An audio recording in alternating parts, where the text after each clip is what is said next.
They dismiss public servants. They impose taxes. They squander money on corrupt projects. This is why all of us in here, we have a solemn duty today. This is why we have a sacred trust today. This is why we have an inescapable responsibility today. In 4 years, the UPP collected over $1 billion in taxes from the people. They did not have one hurricane, not any major storm, yet they have not only squandered $1 billion, they have increased the national debt of our country. Where the money gone? What have they done for the people? After 5 years, they still can't open Mount St. John Hospital that the Labour Party left almost finished in 2004. People of this country died while the UPP, in their narrow political short-sightedness, refused to open the hospital. That is how much they care about the old, the sick and infirm. These people are wicked people. They are wicked. They start in the most expensive car park in the whole world, and it stands today unfinished, a monument to their abuse and mismanagement. They built 2.5 miles of road in St. John's for a whopping $100 million. That is $44 million a mile, the most extravagantly expensive road in the whole world. What should have cost a maximum of $12 million cost $100 million. Where the money gone? These people are greedy. They're greedy. And yet these people have the gall to call other people corrupt. Duty-free licenses for all the cars have been handed out in return for promises of a vote. Well, I say to anyone who is given a duty-free license, we say, take on. Take on because the UPP owes it to you. They impose personal income tax when it was not necessary. And then they lash you with the ABST as well.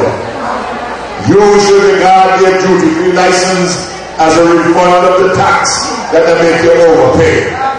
You owe them nothing, it's they who owe you. Comrades, I'm deeply saddened that the killing last night, Thursday night, of the Australian Drew Golan, the captain of the sailing yacht. I have already publicly expressed my sympathy this morning on my own behalf and on behalf of the Antigua and Barbuda Labour Party. But I want us to do something a bit unusual. Can I call on you now to stand up and to observe a moment of silence for the soul of Mr. Golan and for the well-being of his family, to which he has been so sadly taken in our sorrow.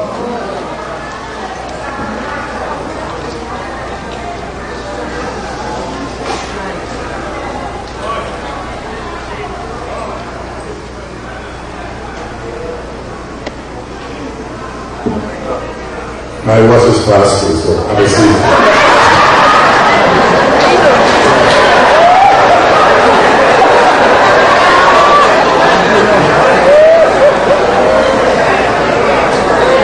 The poor man ought not to have died here, and certainly not in these circumstances. Once again, our country's name has been stained in the international community, and the adverse consequences for our tourism industry will be felt for years to come. Team Labour also sympathizes with the community of Parliament and English Harbour, a hard-working community. Now, comrades and friends, unemployment figure in Antigua, believe it or not, now stands at well above 14%, and under the Labour Party it was down to 4 or 5%. The truth is, the UPP has no effective plan to stop crime and to fix the fiscal problem. Instead of spending money to protect the people of this country and the many tourists who come here, they have squandered money. And so, what are we going to do as the Labour Party? As I look at all these fine candidates here today, I say to you, we are going to bring redemption to this country. Let me hear it from you, man. When a government cannot give its people basic protection, then it no longer merits the right to govern. And the UPP has now lost that right. It is time for them to go. What do you say? And unless they argue that we only just criticize.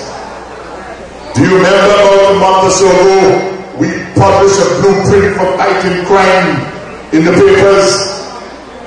And you remember that I called upon the Prime Minister and the Labour Party in a bipartisan and national effort, the media representatives on the other side, to devise a national plan.